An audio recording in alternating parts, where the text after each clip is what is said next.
This is a database. It's where your app actually remembers things.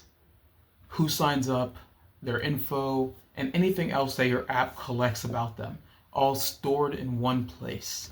And in a couple of minutes, you're going to create one yourself. Quick catch up. So far, we built an app on Lovable. We put it on the internet using Vercel, and we've connected to Git so that we can store our code elsewhere. And now we're going to create the actual backend. The reason why we're doing this is because right now, your app doesn't remember anything.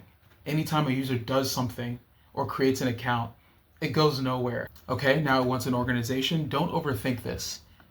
It's just a container for your projects, so you can name it after your company or you can name it after your app.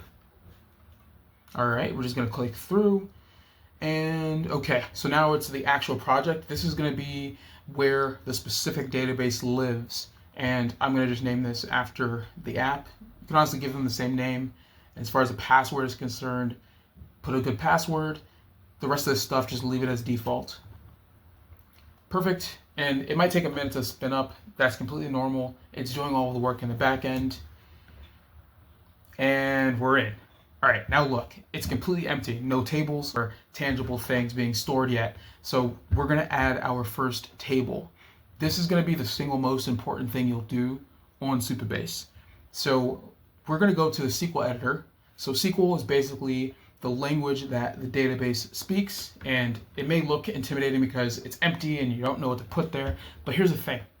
We're never gonna actually write the SQL ourselves. We're gonna have Claude or ChatGPT do it for us.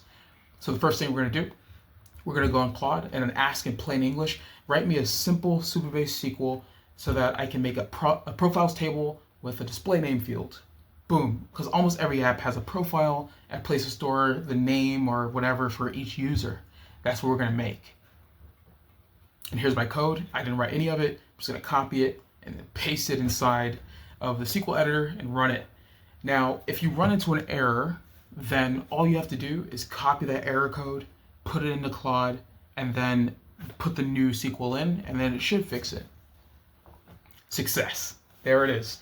Now let's confirm that it exists by going to the table column. There we are, and you can see right there, the table exists. It's real, it's sitting in the back end, and now anytime a user creates a profile, that data gets stored here, and it'll capture the display name as long as I hook it up. Now we can start to add other fields that we think are useful. And again, you're always going to follow the same process. You'll go to SQL, you'll put it in plain English inside of Claude, and then you'll paste the output into that SQL table. And of course, if you run into errors, then you just have Claude fix it. This is going to be helpful for things like row level security, which is the thing that creates a secure backend. You can do all of these things by using Claude and then pasting it into the SQL. And that's the main way that I personally build out my Supabase backend. Now, there's one thing that's missing, and that's going to be how do you actually build out features. And I'm going to show you guys that in a future video.